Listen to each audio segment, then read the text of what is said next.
up, y'all? Welcome back to another episode of the Bitch You Betta podcast. Thank you guys for streaming, for supporting everything. Your girl low-key a local celebrity now. We getting recognized out in these streets, Charles. It's up. It is up. It's up. And I'm so excited, y'all. So excited. This is a Bitch You Betta first. We have our first musical guest today. We have Moses Miller and Caution of Invite Only. I am so geeked. Welcome. Thank you guys for coming. I'm so happy to have you both. Yeah, thank you. Appreciate it. Thanks for letting us come. Yeah. I know, First of many. I know. So yeah, definitely first of many. So like I said, I'm so geeked. These two guys are up and coming, amazing musical duo. I don't know if I said that. People are like, what the fuck these two people do? Rapper extraordinaires, I feel like. Special. What makes them so special? Right, who is they? Aside from just being two handsome young men, which, before y'all start acting crazy, this is my brother. Like, literally, like, his mom is my mom, and my mom is his mom, and his dad is my dad, and my dad is his dad. Yeah, so keep same up. parents. Yeah. So don't be in my DMs trying. None of that. So really This one isn't though, so I mean. Right. I mean, he's not my blood brother, so if you want to slide in the DMs, you definitely can. It's fine there. So I really want to talk to you guys about your start, where you guys both come from. I still would like to know where you come from. And just like what kind of got you guys started in music, how did you guys get together? Like everything. Just tell me everything. Tell me, what's the tea? Well, originally I'm from Sacramento, California. Okay. Then I came by way of LA, Palmdale, got here in around 2009, 10-ish or whatnot, and I've been here for a little minute then. But in terms of me and this guy, I mean, we knew each other basically since I first got here. I was kind of on the more prudent side of things, if that makes sense, I guess. I wasn't into everything, so I didn't really fuck with him at first. Right. And shit like that. I wasn't really about anything, but then over time, we kind of just clicked. Started, we were playing sports together, football. Right. That's where we kind of really got our connection at and stuff like that. But yeah, for sure. Yeah, he thought I was a bad kid. He didn't smoke weed. Yeah, that's what it was. That's what it was. That's what he meant. He was stealing cars and smoking cigarettes. I wasn't trying to do hood rat shit. That's all I was. I thought I was gonna go to the NFL. You all had that fucking. I feel like everybody had that dream. I thought I was gonna be the first female in the NBA. Oh, yeah, of course. At 5'2". Ma'am. And brown cows and produce chocolate milk. Right. No, So you guys were athletes together, Mhm. and that's crazy because you guys consider yourself like best friends, right? Yeah. But you've only known each other 10 maybe years, something like that. like 7 or 8.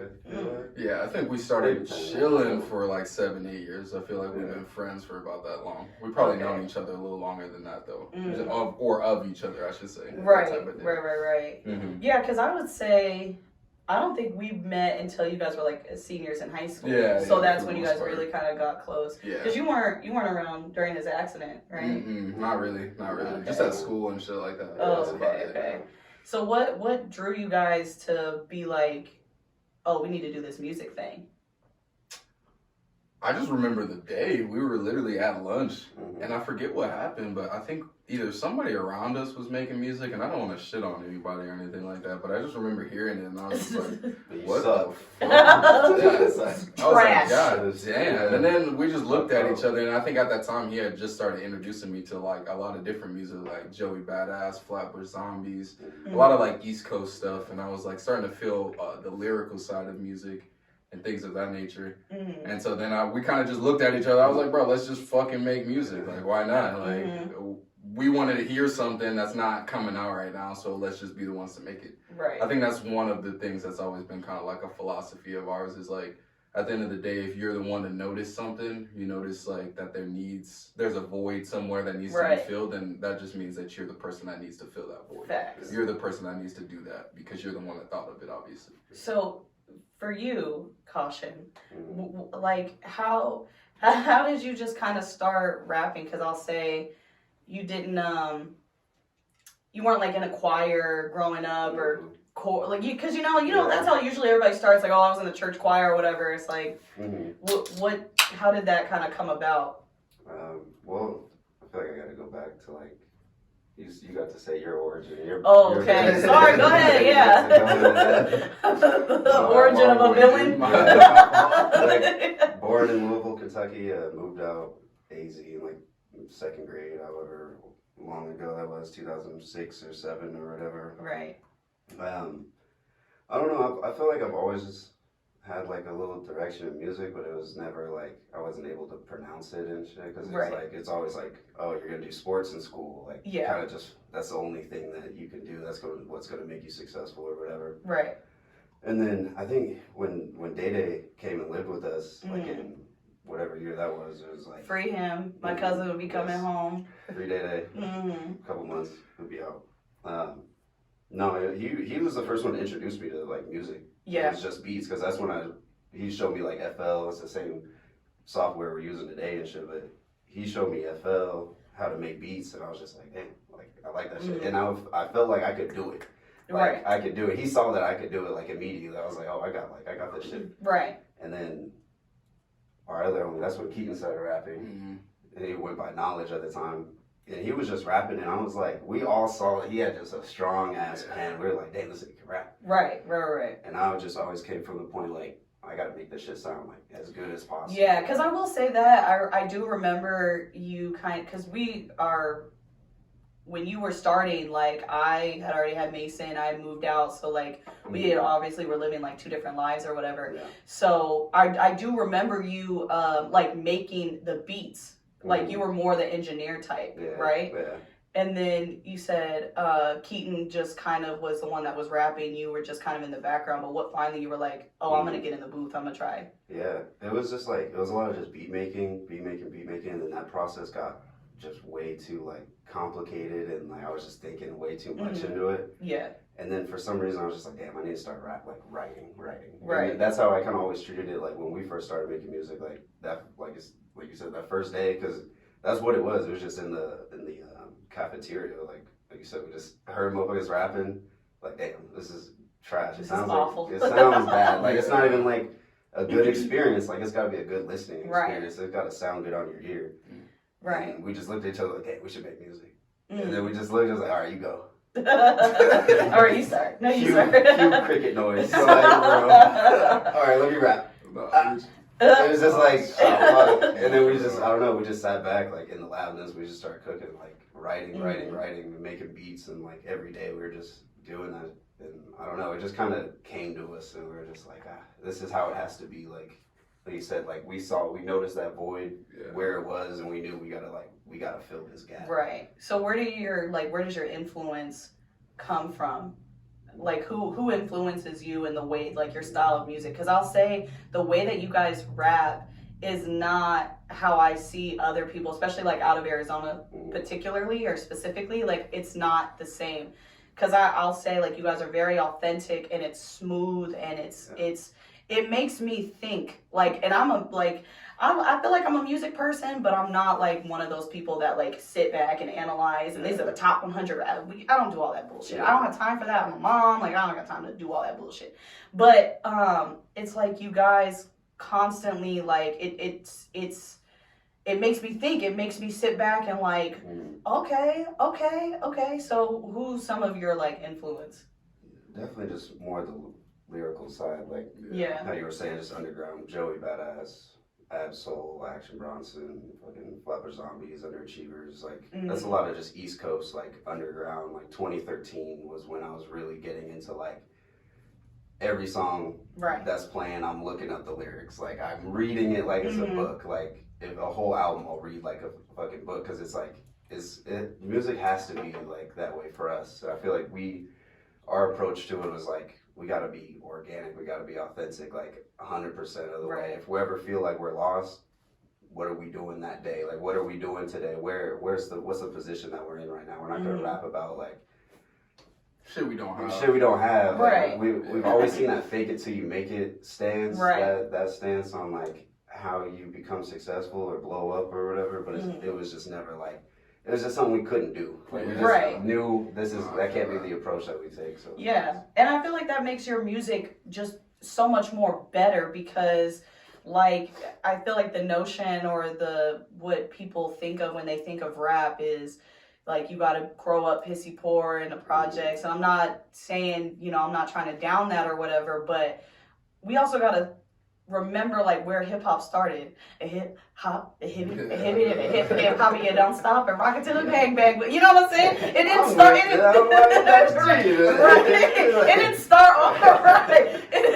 And I'm gonna go hang out with my friends. Like, and what you hear is not a test. Yeah, that's what I'm saying. So it didn't start off like rap didn't start off like gutta. You know what I'm saying? And I'm not trying to downplay that. But, like, I like that you guys talk about your real experiences and you stay true to that. You don't backtrack and try to switch it up or whatever. You know what I'm saying? Yeah. So, when it comes to, like, I guess my approach to music, my thesis on, like, music is, like, a lot of the shit that's out today is just passive. Like, you're just, like, it can play in the background, like if you're at the club or just in the car, it's just like passive, like music playing or whatever, not really listening to it. But I think what we do, like you said, it makes you think it's like an active listening experience. You have to like listen to it. You can't just have it playing in the background and then you're just like trying to talk over it. It's like you're talking over the choir, like someone fucking preaching to you and you're just trying to talk over it. Like, I don't know. It doesn't. I think we try to capture my bad, I don't mean to fill in the blanks, I guess. The attention grabber is what it kind of is. Yeah. You know, like when you're reading and stuff like that, that first line that gets you interested in an article or in a book or this or that. I think that's what we try to capture just like through words. Yeah. Through like that first line or those first few things to actually get you thinking about yourself or situations or any type of thing, you know what I mean? Yeah. Like, you guys are both very, like, lyricists, very lyrical. And it's not boring. Like, I'll say that. Like, I'm sorry, I'm not a Logic fan. Because I just feel like, it's like Bill Nye's, like, rapping. You know what I'm saying? It's like, oh my God. Next, skip. You know what I'm saying? Like, because I'll say, like I was listening to Hot on the Way, which is one of my favorite songs. Have you guys released that yet? Okay, well, I won't give too much, but Moses, you literally have, like, the kind of the best ending where you're like, the pussy spacious and put my hands in rotation and your faces, and I'm just like, whoa. Oh, like, it was really good. And it's like I said, like, it makes you, I went back like a few times. I was like, wait, what did he say? Yeah. Relationships and this and that, and it just flows so well. So how do you continuously like push out good music, but also like, how are you able to kind of like string the word? You know what I'm saying? Like, how are you able to like string the words together like that? I think what it is for me more so is like the feeling, I guess. It's like a place and time that you're at and stuff. So I think there's certain times when I get a thought or like a feeling that I just kind of it's almost like being possessed almost in a sense, you know what I mean? You just get to writing and it just kind of comes out, and then the next line will just flow, and then you kind of just feel it from there. It's like the movie Soul. I was just watching that, shout out Faith, but watching that recently, but it's like the zone that you kind of get in and stuff like that, and just being kind of like in between that. I feel like it's kind of what it is, because a lot of times you just start to like write and stuff like that, and a lot of people obviously, once the song comes out, you'll know exactly what she's talking about and stuff like that, but that last like kind of verse, I was just kind of flowing, and I wanted to bring it back to why it's hot and stuff like that, and why like how I'm making a person hot or whatever this is, and it's like, this isn't spacious, you know what I mean? And is that just from where my hand is placed and like place that and all this other stuff? Okay, I get it now and this and that. And it's like a conversation. I think it's like a dance, a conversation that you have to have with yourself, but it's like me and him talk about it a lot, like acting almost and stuff like that. You have to put yourself in that mode to really be able to get that result out of it and stuff like that. But yeah. And you guys, and also want to ask, like, how did you guys kind of come together? Because were you always like, we're gonna do this together, we're gonna be a duo? Because you guys sound like, you know, when you hear some duos or or groups or whatever, like they kind of are different. You know what I'm saying? Mm-hmm. But you guys are very in tune with one another. So was it just like naturally that, or you think just being friends, like it just like sprouted together? You know, does that make sense? Yeah, I don't think it started like that at all, honestly. I think at first it was a learning experience for us both, because we had to find our own voices and where we were at ourselves and stuff like that. But B, just working with people is difficult because, I mean, you have differences of opinion, obviously, and stuff like that. You think this is going to sound good. This person thinks this is going to sound good. You got an idea going this direction, but somebody else has it going that one. I think over time... This is why I do the podcast by myself. Exactly. It's too many heads. Just stuff just clashing. Yeah. And stuff. I think where we kind of benefit is that we're like-minded, as well as we kind of do respect each other's opinions and stuff like that. So there's times when I'm like, all right, fuck it, I'll bypass what I'm thinking.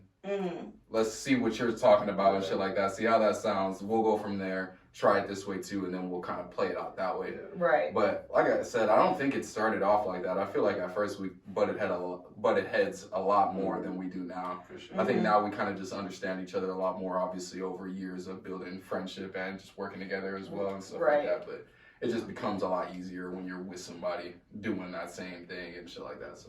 Right. Sure. I mean, I feel like we started like when we first met.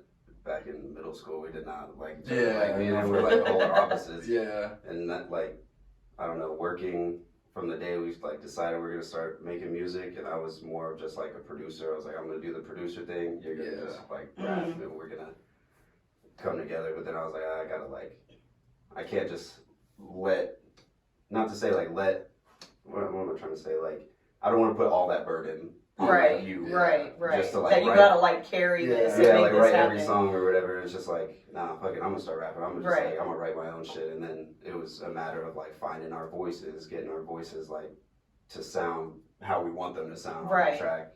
And then now, I don't know, it's come to a point like, cause we used to just like we'd record like 10 songs. Right. One of them we would drop, like, one we sounded like, okay, we're super confident in this shit, we gotta drop this one. But now it's just like, every time we're recording, like, we're dropping this shit, it's a song, like, damn near a hit. We be feeling like, this is it. And then, but, I mean, it's gotten, like, better to the point where our voices are just, like, meshing just so much better and stuff, and, like, our ideas, our writing process be insane. Because, like, we're just, like, listen to a beat, freestyle on it, catch a flow, like, okay, then we start fucking writing that shit. We're just bouncing ideas back and forth. Like, we've written verses for each other on songs. Really? We've, like, just this past week, we were writing, like, verses. I was like, damn, I hear this flow, I'm writing this shit. You spit this, he hears this flow, he's writing that, telling me to spit that shit. And then he says, I'm like, damn, or like we'll both like he's like, I want to spit that because it's hard as fuck. I'm like, I want to spit the shit that you spit. Because it's hard.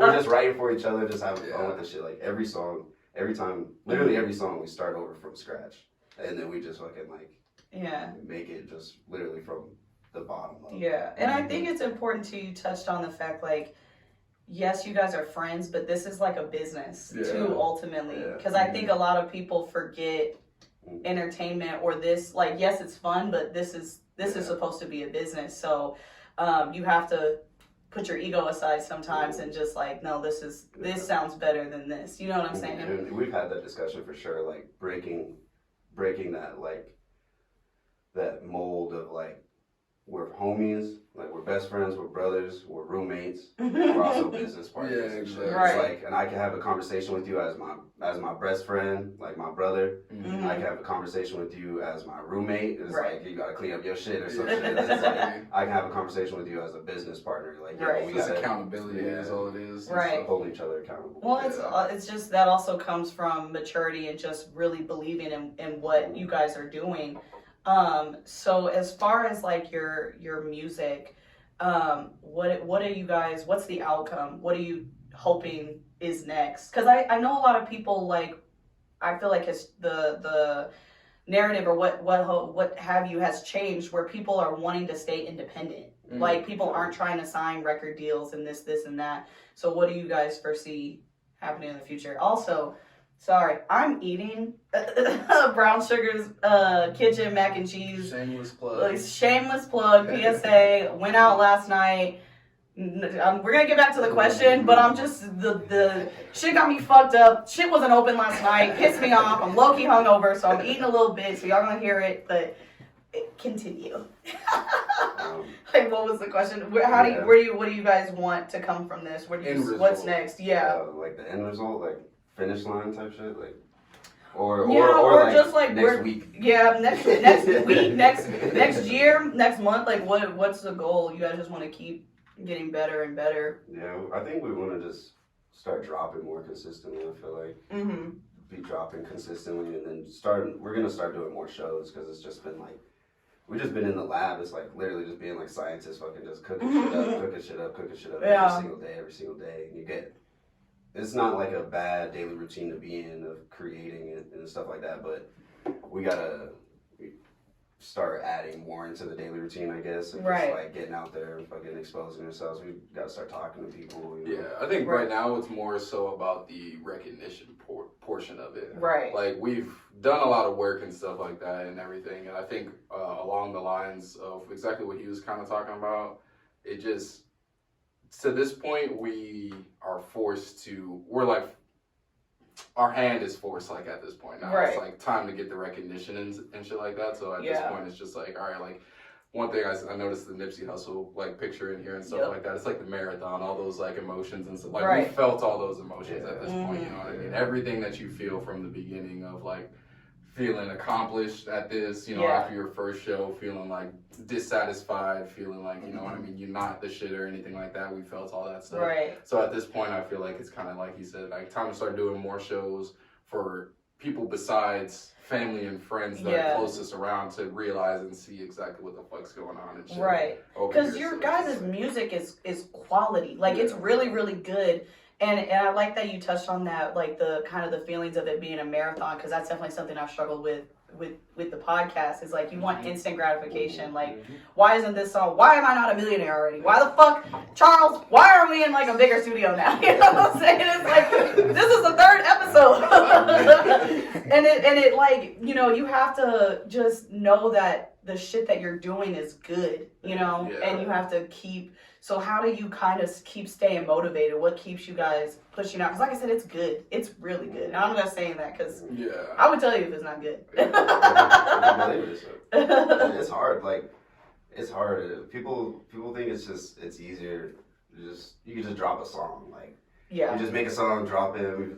From the artist's perspective, they think they're going to drop a song and just blow up. Like, motherfuckers just go hear it and you're going to get 1 million plays. It's just like, it doesn't really work like that. Like, you have to have more just of a plan of a process. Like, you have to plan how you want people to perceive and receive the information that you're giving. Right. Like, I don't know, for me, like, when I make a song, it's like, that's a piece of me. Like, I can't just drop it until it's absolutely perfect. Oh my God, yeah, that's how I get that, because I feel that way about the podcast. When people are like, oh, maybe you should do this. Like, don't you dare talk about my baby like that. Yeah, don't do that's that. That's the other thing. That's why it's been so far and in between of our posts and stuff like that, you know what I mean? Because it's like our names are attached to things, you know what I mean? It's like it's our livelihood at the same time. It's your well-being and stuff like that. You're like, there's a lot of things that go into it, I guess, but. And then we start going into like, okay, we're ready to drop. Like the song's perfect, it's ready to post. All right, you got cover art for it? All right, you got the money to post it? Do you own that? Did you own that? Did you pay the producer? Did you pay this guy? Did you do this? Like, it's not just like, oh, I'm gonna just drop a song. I would just click some buttons. Right. Like, and it used to be easier on like SoundCloud and shit. Like, you used to just be able to drop songs on SoundCloud, but people like. The audience isn't big enough there, you know what I mean? It's like, who's on SoundCloud? How many people do you have SoundCloud on your phone? No, exactly. You either have like Spotify or Apple Music. Like, right. Yeah. And that's just how it is. So you have to be like, I don't know, just understanding of where the audience is, like what they're using and shit like that. But I appreciate that because I think far too often people just kind of throw something out and then are just like, oh, why isn't this getting traction? Because nigga, it sucks. It's just, what are you talking about? and like I said, like you guys, you make a conscious effort to like your song like the lyrics, like words mean something. You know what I'm saying? It's not like you just like saying something. You know what I'm saying? Yeah. It's not. So I think that's smart. And I too want to ask, like, how do you guys navigate your personal lives as well as putting your music first? Because I know you're in school, you're getting your MBA still, which is incredible, which is awesome. He might be the smartest one in the family, which is fine because I'm the funniest, the finest, the gangster, I'm real the hustler, like I'm everything else. He could be the smart one. And then you are our father, so how are you able to kind of balance your responsibilities, because these are big responsibilities, and then your music at the same time? I don't know if you want to answer that. No, go ahead. I think people like try to put you in a box. Yeah. Like whatever decisions you make, like in life or whatever you want to do, people just try to box you in. Mm. Box them up. Put Put him in the corner, like just put him on the shelf. It's like he's that. Yeah. Like there's so many people that are just like talk to me. They're like, "How's rapping going? Like how's the rapping?" And it's just like, don't do that. Like, all right, well, I do more than just like rap. Right. Like you said, I'm working on my MBA right now. I have 2 degrees, one in economics, one in finance. Like, and you can't just put me in a box as a rapper because I'm also like a dual grad D1 athlete. Like, I've done all of these different things, so you can't just like confine. And that's just so like when you say shit like that, that's so degrading. Like you just you literally just said like you got to make sure the producer is paid. You got to make sure the beat, and then you're gonna turn around and be like, oh, how's that little? It's big. Yeah, how's that little rap stuff going? It's big over here, boy. Don't do me like that, boy. Don't get mad if I punch you in the fucking face. Right, because ain't nothing little over here, my boy. Ain't nothing little over here. 6'3". Yeah. So, like, same question. How do you kind of like balance those responsibilities and put your career? I think it's just a whole lot of not giving a fuck. Period. Drop the fucking mic. Period. It comes down to that shit going on. Because it's like there's a lot of extra shit. Real. I just think that everybody just has something to say and they got opinions about shit. You know what I mean? Right. But it's like, shit, you and the person involved know what's really going on. You know what's really the truth and shit like that. And at night, you know what I mean? When you sleep at night, when you fucking lay your head down and shit like that, you know what's going on and shit. I think like recently in life, I've just tried to live kind of like by that type of thing. It's like, provide for this little nigga and shit like that, you know what I mean? Make sure he's alright, make sure he's good and he has a father in his fucking life and shit like that, which, you know, is something I didn't fucking have and shit, which is what I can do, you know, what I can provide and shit like that, and be there in any other way that I can. When he has the fucking same issues and questions that I did, at least he'll have somebody there that'll fucking say something to him and be there for him and stuff like that. Right. I think it's just like, before I got caught up, and this is something we used to talk about a lot and shit like that, just getting like over involved or like overthinking or over analyzing myself based off of other words and shit like that, outside noise, you know what I mean? Yeah. And that shit is just, it's part of the fucking marathon, you know what I mean? It's just one of those feelings that you'll get, but you have to understand that it's like, it's something that'll be there and also pass. The same way those people will be there and they'll also pass, you know what I mean? It's just like, that shit ain't shit, to be honest, at the end of the day. And it's like, you know what's going on. Like at the end of it, wherever you believe in God or whatever you believe in, when you, at the end, when it's over with and shit like that, or can you face yourself or can you not? That's all it really comes down to. That's all it really comes down to. That's why I think that's how I kind of like separate all that shit, because it really just doesn't fucking matter. Right. As cliche as it is, you just gotta believe in yourself. What is that? I don't want to. Lauryn Hill. It doesn't even matter. Listen, that's my shit. No, and I like that shit, and I like that thought, because like I said, like that's something I struggle with too. Is like you just got to keep pushing that shit out there and keep putting it out, and it's gonna take off if you're consistent and you are putting quality into your craft. If you're putting effort and thought into your craft, that has to be your only worry. Is it? Right. Is it good to me? Like, your only worry has to be you. Right. Is it good to me? Does the song sound good to me? Like, right. If it sounds good to me, there's got to be millions of other people in the world that it sounds good to. I'm hoping I'm not telling But it also too is just like, you do it ultimately, as corny as this sounds, is because it makes you happy. Exactly. And it's like, it's just crazy because like I said at the beginning of the podcast, I got recognized, and it's so funny because before that I literally was just like, damn, I only have like my little 6 subscribers on YouTube. But then something like that happens when somebody recognizes you, and it takes that one person that you're like, oh shit, okay. Makes you move different. Like, right. Like, yeah. Shit, woo, can't tell me shit now. And I like that. I think that's what keeps your guys' music fresh and keeps it going. Definitely got to do more shows because I went to your first show. One was 2 years ago, and it was lit. It was lit. It was so good. Like, even regardless of the venue, because if you know, you know. But it was lit, right? It was lit. You guys had one of the biggest like support groups, and it was just so good. And like I said, like you guys, everything has been a learning experience because you guys again weren't trained musicians, weren't you know, in any type of like acting or performing class, you know what I'm saying? So how do you think you're going to continue to grow as a entertainer? Just learning like experience, is that? Yeah. I think getting experience, I think just it's going to help when we start meeting new people and start to get put in different situations and different, I'll just keep it as like situations, I guess, but like meeting new people, working at different studios, like if we could like learn from if we were working with Dr. Dre or some shit, I'm sure we'd pick some shit up. Or like if we had a vocal coach, I'm sure we would learn something new, how to like just more control and shit like that. So I feel like the further we let ourselves be out there, we're gonna like, I don't know, meet those people that is just gonna put us in the right places. I feel like and be able, that's just gonna build that shit up. It's always like life should be in a constant evolution, I feel like, regardless, you know what I mean? And especially if you kind of find like that shit that you're really like feeling, that you really mess with. I feel like it's kind of like there was I forget what song it's in, but Joey Badass says some shit, and it's like a little outro or whatnot.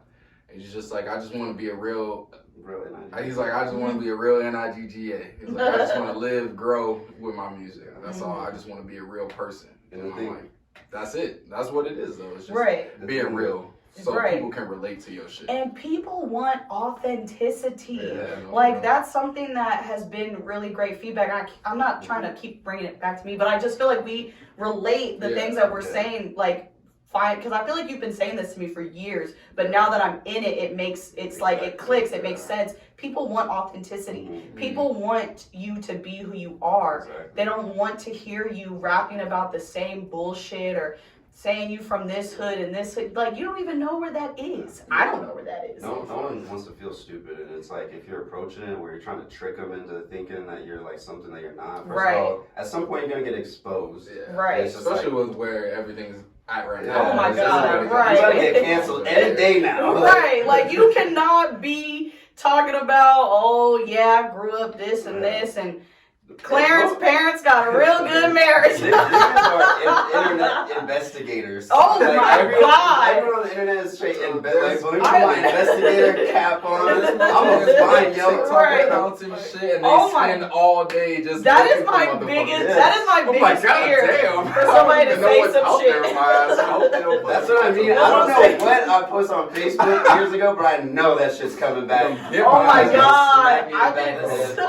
I try to go back. The death of me, I swear to God. That is my biggest fear. Somebody be like, "You lying bitch! You don't really live this life." I got your ass 4K, motherfucker. Look, you remember this? You're like, God damn. Well, fuck. I don't know. A public apology, I guess. I know. You said your father was dead. What you doing with him? What you mean you didn't have it? Right? Who's this dude? I was gonna make an apology video. I don't know. Sorry, guys. If that's me, man. Damn, y'all. You have to come get me if I ever gotta do that shit. But like I said, I think that just like it translates to your music is that you continuously stay authentic.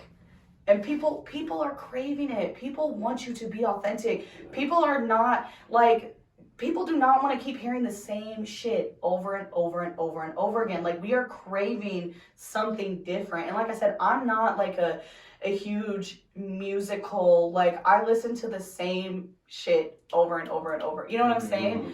But with your music, it makes me want to like explore more. It leaves me, after I finished listening to Hot, I was like, oh my God, I want more.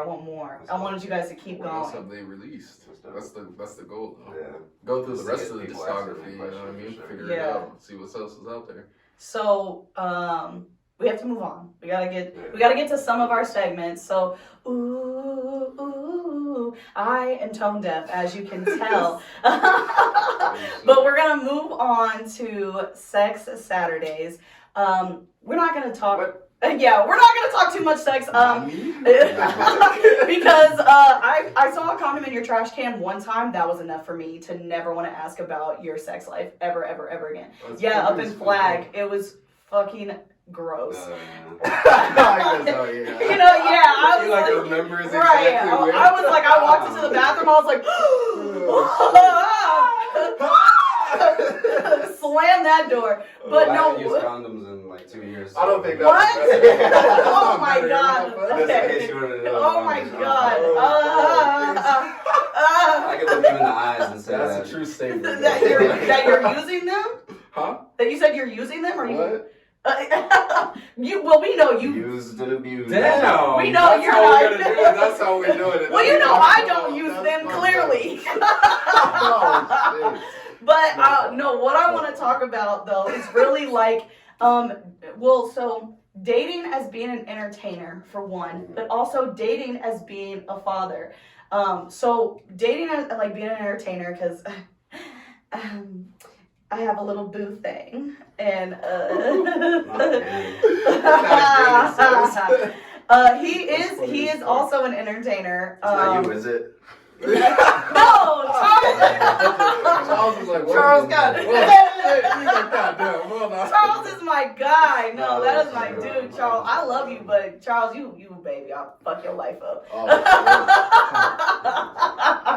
But he, something that I've noticed, and that I noticed with you, because I'll text you at like 9:30 in the morning. I won't get a text back till like midnight talking about, I just woke up. So I'm nocturnal, like I'm usually not even awake at this time. Like, and that's that's the same with him that I've noticed. So how are you able to kind of like balance a dating life when you're like a nocturnal kind of being, or like you're busy, like you're for real? I can't.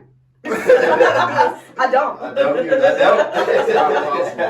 It really isn't. I'm not gonna lie. Like I haven't even thought about like my views on relationship is like super pessimistic at this point. Just because of just shit that's done happened to me and shit. So which is crazy because you're 23. Yeah. And our parents have been married for 30 odd years. And yes, we've seen, whatever. But like that, I feel like I'm the opposite. I feel like you said you're pessimistic when it comes to relationship. I'm an optimist when it comes to relationships. I'm on that boat too. Yeah, this is where we differ a lot of this. Yeah, he's getting starry-eyed, like bro. Not even like that. It's not even like that. Because if I'm gonna tackle this question, right? Yeah. I think for me, I look at it as like. Damn. I'm not even really it's like the whole podcast. God damn, chill. Calm down, relax. Wait. I don't consider I don't look at, especially like right now where we're at, I don't really see myself too much as an entertainer or anything like that, because like we don't get like recognition or anything like I mentioned earlier like that. So it's okay as of right now. It's not a big deal. I think the issue more so comes when you portray that as that's what you want to do to somebody. Right. You know what I mean? Because it's like everything's fine and dandy until you kind of say like I want to do something that not everybody's doing or that isn't conventional. Yeah. For most people. Yeah. And I think that's kind of the issue.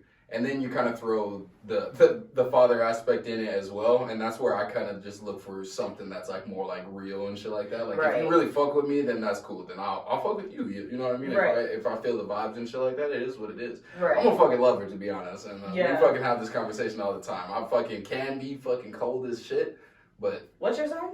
I'm a Cancer. Ooh. Yeah, so it kind of makes sense. And you're a Libra, right? Yeah. The emotional side makes sense. And it's funny because you touched on that. You said, like when you're doing something that's not conventional, especially women nowadays. Yeah. Like, they're gonna assume. Plus, you guys are both very, very handsome. Like, very good-looking guys. Thank you. I appreciate that. That probably adds some kind of like, okay, not only am I handsome and I'm intelligent, because that's another thing. You guys are both college educated, smart young men. That probably is intimidating for a lot of women. Like, do you find that women are more so like turned off to maybe like a serious relationship because they don't think you're gonna be serious about it? Yeah, I think a lot of the times it's like what you perpetuate it. Like, a lot of people read the book, or read the cover, I should say, right, before they actually read the book, you know what I mean? Yeah. Because then you like see motherfuckers like us, we look like fuck boys. We look like the dude that's gonna just do you wrong, do you dirty. I mean, look, I got fucking all these tattoos and shit like that, fucking piercings on my face, all this other shit. So this one's like, light skinned as fuck. So it's just like, alright, like, it just kind of, it plays into that stigma and shit like that, which I think is an issue when it comes to certain types of women and shit like that, because they don't want to try, they don't want to, because they've experienced that shit. I have a rule. We talk about this shit all the time. It's about 3 to 4. You know what I mean? Right. 3 to 4 people that you interact with that make you just you're turned off to that shit forever. You know what I mean? Yeah. And it could not even be like, you could not realize the similarities in them, but you're gonna fucking find it and you're gonna like use that shit. And a lot of the times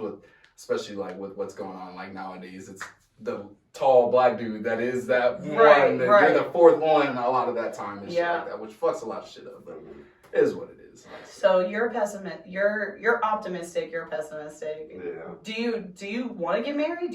Am I gonna have nieces and nephews, or like no? I mean, I'm gonna have nieces and nephews because my sister, but like, and maybe my other brother. But my thing is, I'm just so focused on like what I have going on. Yeah. That it's like I literally can't even fucking give someone else the time. Like we were talking about it yesterday. Like I'm in survival mode right now. Like I don't like. I'm dying out here. Dying. I need help. No, it's just like God damn. no, like I'm managing all my shit. Like I'm where I need to be. I'm doing everything that I need to. Right. But it's just like that's all that I'm thinking about day to day. So it's like once I can get to the point where I'm no longer surviving and I'm actually living. Right. And I'm like, I have everything secure, people around me all good. Like I got enough money where I don't need to check my bank account every day. And that you could send your sister, every once in a while. I got you. So like, until then, that like I just feel like I won't be able to get it back into relationships. Yeah. Until like I just got everything. And I mean, away. I can vouch for you because, like I said, like you're studying to get your MBA. I don't think people really understand like that is like rigorous as shit. Yeah, like it's very time consuming, and then on top of that, you're pushing out music constantly. You guys are constantly working. So, if you bitches are getting mad at him, come see me. PSA, and we can talk about it. It's the internal conflict of like yeah, because you always want companionship ultimately, but it's sacrifice. Yeah, it is. It's literally just a sacrifice. Yeah. Like right now, I don't know. I'm like, I think it's mainly also it's just like a lot of people expect you to sacrifice. Yeah. But aren't willing to do it themselves, and at least to the level that you need it and shit like that. You know what I mean? Like I hear a lot about like love languages and a lot of that stuff recently, which I understand. I get it and stuff like that. But it's like at the same time, it's like because like one thing that I did want to like kind of briefly like brush over and shit like that. It's like men's like mental health and shit like that. You know what I mean? That's like some shit that people don't fucking talk about like at all. And like this, you know, like I feel like we all kind of have conversations about that, and I'm sure that you probably have as well. And I know that me and Cam talk about this shit all the time, but it's like motherfuckers, especially like I feel like women and females nowadays are very hyper focused on themselves ultimately and like what and how you benefit them. But it's like they're not willing to actually put in that time and that effort to say, hey, you doing all right though? Like on a scale of 1 to 10, how do you feel today? And I do hear that feedback a lot. Like you're not the first person that said that to me. That's like nobody ever asks. They always ask me for shit, but they don't ever ask me like how am I doing? Because it's quick to say, I need this, I need that, and oh, you ain't shit if you don't got it. But I don't give a fuck how you really like, you know. And it's like it sounds like pussy shit. It sounds like whatever, you know what I mean? Right. It's like, it's real though at the end of the day. We got friends that have literally committed suicide and shit like that we're like, damn, missing right now type shit. You know what I mean? It's like, we know motherfuckers that have obviously been feeling the type of way. Yeah, So it's like, that don't stop to like check on you. Because like I said, like you're a full-time father too. So I like, that's a lot. And I feel like women sometimes don't stop and think about that. Because I know how busy I am as a mom of two. Shit, even when I only have one of them, I'm like, God damn. And then, you know, women, oh, you're not texting me back. Like, well, who are you with? And it's like, I'm with my son. I'm fucking chilling. I took a nap. I took one with right, his ass. Took a nap. We I chilling. be with my homie high as fuck. I done forgot about my phone. What is a phone? I'm playing fucking Fortnite. And I promise you, I'm not cheating on your ass. Right. I am fucking hitting this blunt and chilling. That is the worst shit. Oh, And Lord. I don't know. I'm also like, the way that we were raised is, I've just been like a kind of an independent person like my entire life, and I hate asking for things. Yeah. Like checking with just mom and dad. Yeah, checking in. Like I don't. You're not my parents. I don't need to check in with you. And I mean, you sucked at checking in as when we were kids. So. Because if I want to go somewhere, if I want to explore some shit, I don't need to ask you. If I want to go to the bathroom, I don't need to ask. Right. I'm just gonna go take a shit, and I'll tell you about it after. You really want to know? If you really want to know, like, why are you asking me? I don't like asking for things. I don't like to ask to go out. That's why, like, I would just sneak out in high school because, like, I'm tired all throughout the day, but then the moon comes out and I'm like, damn, I feel awake. I need to get the fuck out of the house. It's 10 o'clock. Mom and dad are asleep. I gotta go. And that's so I gotta get out of here. I've got to get out of this house. Nobody to ask. So and that's so crazy that I was perceived as a bad kid and I never snuck out. I didn't even do anything bad. The worst thing I did was get pregnant in high school. Like what? The worst thing that I did.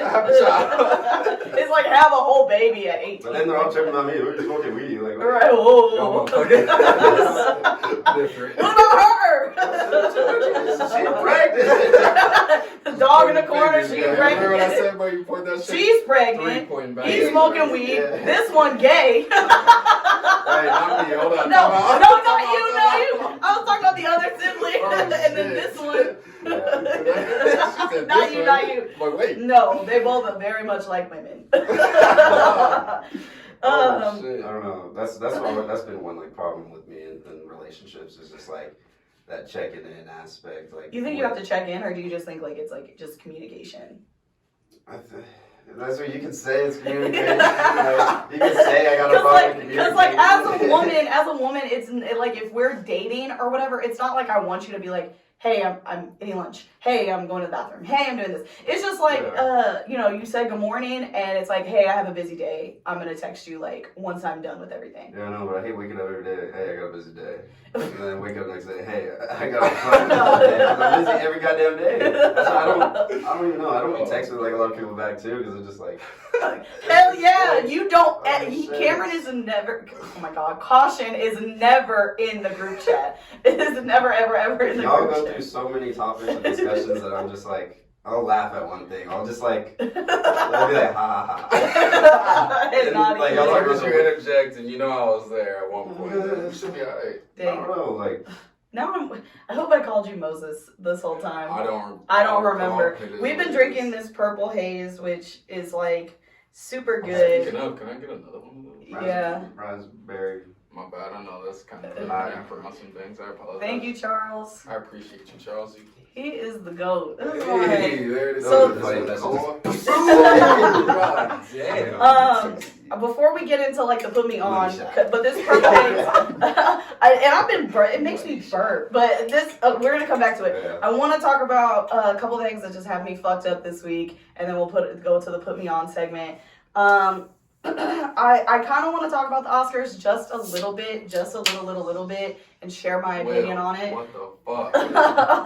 Well, be better. See? Be better. And I am the complete opposite. And you know why? Because Will is the epitome, that situation was the epitome of 3 ancient African spirituals. Fuck around and find out. Shouldn't have been talking shit and should have just sat there and ate your cereal.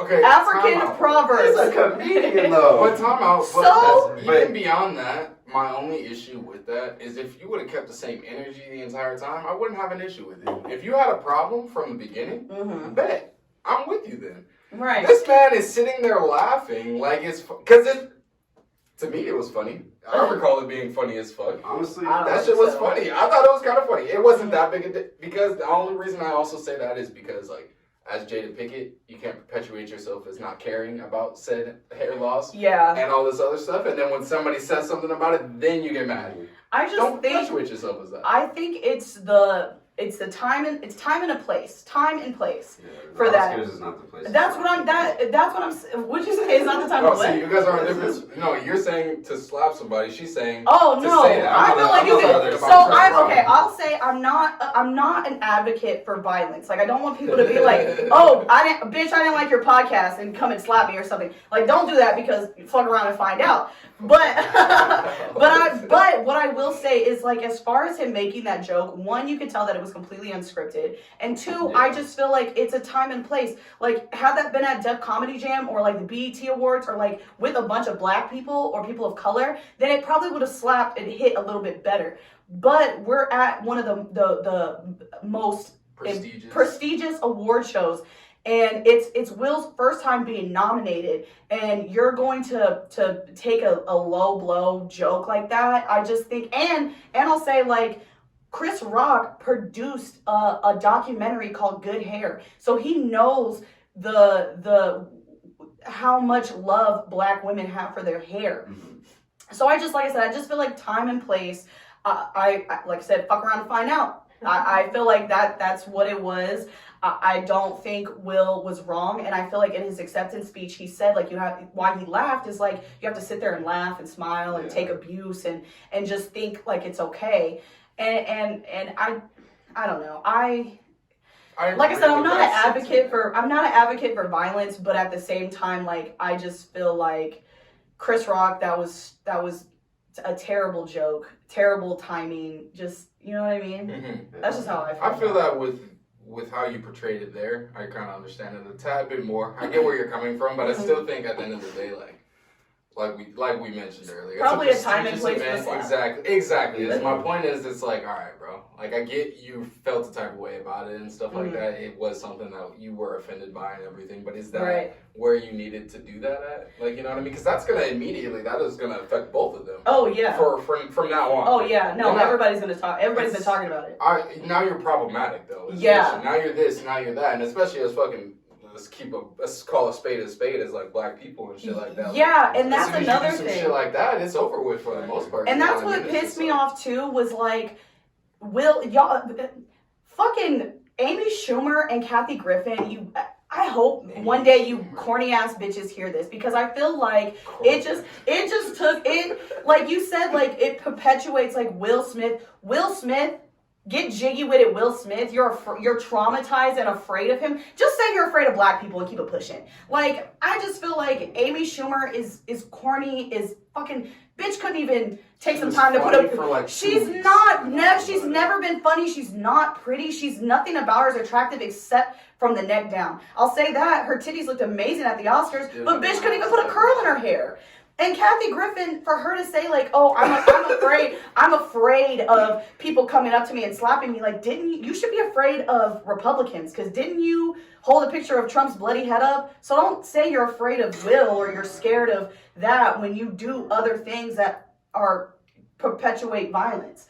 But so that's just my opinion on it. But also the other thing that's got me fucked up this week is.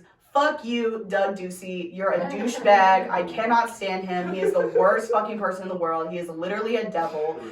I think because if you guys don't know, and so like my podcast. I don't want to be too political. Like that's not my goal. That's not like this is supposed to be kind of a lighthearted like conversation, like highlighting up and coming artists, highlighting. Arizona's rising stars, like things like that. Like that's my goal. But I have this platform now, and my voice. I would be doing a disservice if I didn't say things that are important. I feel like Doug Ducey is a bitch made nigga. Like, I feel like, if you guys don't know, he just signed into Congress or Senate or whatever the fuck. He just he signed into law the like Women's Protection Act, whatever, to try to protect women's sports from transgender children or transgender women from participating in sports. And I just feel like there's so much shit going on in Arizona. The Phoenix Police is the deadliest police force in the country. We are top 10 when it comes to domestic violent situations. We are one of the top 10 states that have missing women of color and indigenous women. We have a huge influx of homelessness. We're one of the lowest states in education. So instead of focusing on that, you're focusing on a already marginalized community. There is less than 1% of trans athletes, and you want to stop them from participating in sports. You're a bitch. I feel like there's so much other shit going on. And I'll say, we talk about we care about women's sports, right? We only care about women's sports when it comes to white women. Because why the fuck is Brittney Griner still in a Russian prison now? And I'm spitting everywhere, so I apologize if you guys see it on camera. But it's something like I hate to be the person to kind of like say these things are happening and it's very obvious, but you guys are so obsessed with Leah Thomas, and the bitch low-key sucks. Like, she came in 8th in the 200 meter. Like, so now we're signing into all these laws to stop people from participating, and we talk about, like, again, we care about women's sports and protect women's sports. Why the fuck isn't Brittney home? And where is the free Brittney hashtag? We care about Britney Spears getting her fucking money when the bitch is clearly loony. I love Britney Spears, but she's clearly off a rocker, and somebody should be managing her money. Yeah. But, you know, didn't we just have a conversation? Like, something is clearly wrong with her. Same with like Amanda Bynes. Somebody was mad as fuck at me because I was taking that same stance with that Brittney. And I understand things have happened to her. I get it. I completely understand it. I'm not saying like the things that she went through are false, but there were multiple documentaries on her, multiple hashtags, protests. Where the fuck is that energy for Brittney Griner? A black woman, a natural athlete, a natural citizen is in a Russian prison for a little bit of fucking wax. And I will say, I'm not like advocating for this person or anything like that, but I will say in the last presidency, that motherfucker did go and at least try to snatch up some of these American citizens. Yeah. I'm just gonna point that out. I'm just gonna say that's just a hot take real quick. You know what I mean? I'm not advocating for that motherfucker at all or anything like that. But getting all red in the face. I will say though, we got 2 motherfuckers in there that are supposedly for us as the people and shit like that. And this is why I just want like people to realize and shit like that is. It's a bunch of players playing the same game and shit like that, and they're just the ones that are manipulating that game and shit like that. You know what I mean? Because that nigga, at least when motherfuckers was overseas and they caught up on some shit, he was, hey, American citizen, bring their ass back over here. Yeah. Brittney been over there for fucking 3 months. And that's another thing. We didn't even know that it was going on. 2 months. Exactly. And then we found out. I just feel like I had no idea. I hate to make it a color thing, but I just feel like. No, you care about women's athletes when it affects white women. And I feel like also those girls that competed against Leah and didn't take a picture with her, you guys are some bitter bitches. Like, I feel like that was corny as fuck. I understand you're upset, but I think people need to understand, like, this person did not transition to try to do something easier. And to say like, oh, they're the best swimmer in the world, like they're not. They're still kind of shit. Yeah, still like, so nobody wants to go through that. Nobody wants to choose a life of adversities for something easier. So I feel like that is stupid to say like, oh, they were the 400 in swimming, but #1 in the world. Like, you guys got to stop getting your information from fucking Facebook and your aunt's cousin, sister, baby mama. Like, you need to like actually kind of read. You know what I'm saying? So. I don't necessarily have like a stance on it, because I guess like I feel like as a dude, my opinion really doesn't matter. Like to a certain extent, yeah. Like everyone's opinion matters, but it's like okay, like then I don't know, from the conversations I've had like as a as a track athlete on being on a team with women as well, and those same women having to compete against same situation. I don't know, like, it really just kind of matters where their heads are at. Like, the people that are competing, the people that are in the same pool, like, across from you, like, the people that are on the same track across from you. It really only matters how they feel about it. And the conversations that I've had with, like, those females on that team that have had to compete against transgender females or whatever,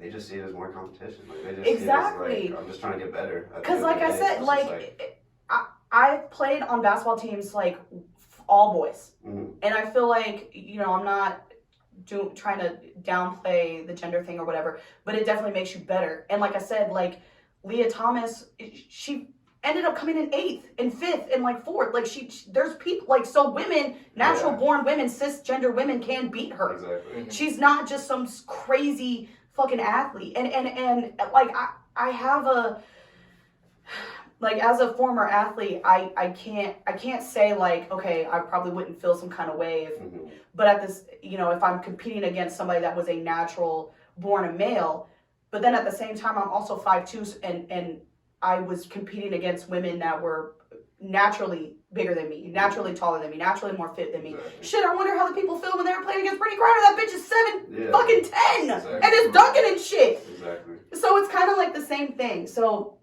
like I said, I just feel like, fuck Doug Ducey. I think he's a cornball. I think he's terrible. There's so much more important things that Arizona needs. Like, bring Brittney home. I understand you're just a governor, but she lives here. Like, she brings you money. And that made me think of what we talked about in the car. She shouldn't have even been over there. We talk about we love women's sports or save women's sports. Why the fuck do I make more money than a professional woman athlete? Why the fuck does she have to go to Russia to make a living? She shouldn't have 2 fucking jobs. She's a professional athlete. Pay these women what they are deserved. So, moving on from this. I just had to get on my soapbox. I'm done with it for the day. Purple Haze. This shit is low-key good. Like 2.5 of them things.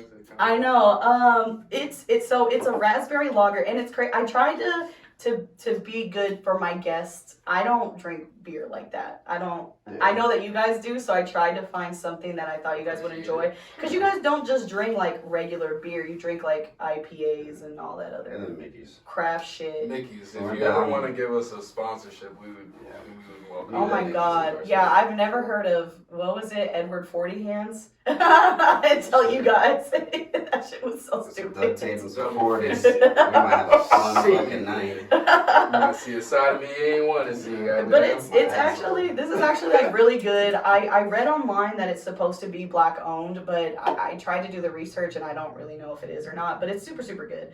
I would definitely have it again, and I'm already a little buzzed off one. I bought Simple Wick Candles, which is a black owned company, but I don't know if I just got a dud or what. It smells amazing. It smells really good. It smells like Starburst, and it smells really good. But I couldn't keep the wick lit, so I don't know if I'm doing something wrong. No, it's too much energy in here. There's flames going off. So we have Benevolence again, which just smells really great, and I think I pronounced it correctly this time.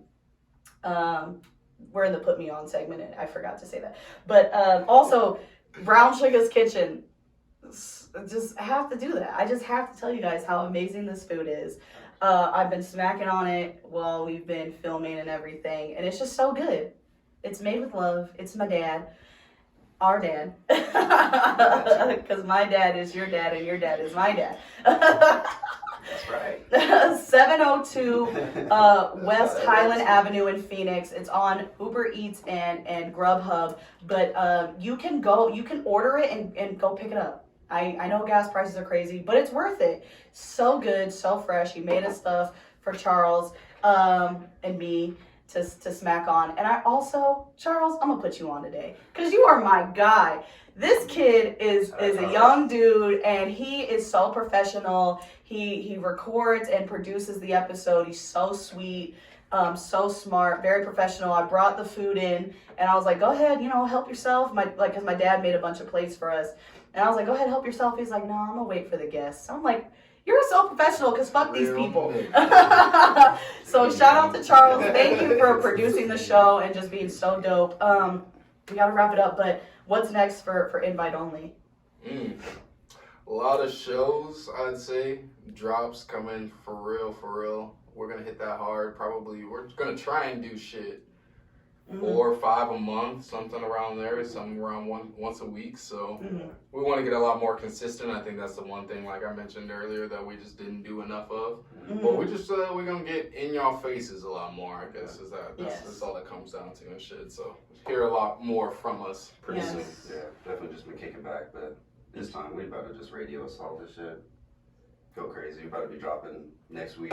Starting next week, probably just a song a week, till these people hear it. Yes, I'm excited because, like I said, I love Hot. So thank you both again for coming in and just being so real and transparent. I love what you guys are doing. I'm so excited for Arizona to, oh God, every time I burp, sorry guys. I'm so excited for Arizona to hear you guys and to just know, like, we got some heat coming. We got some real good shit coming. So thank you guys again.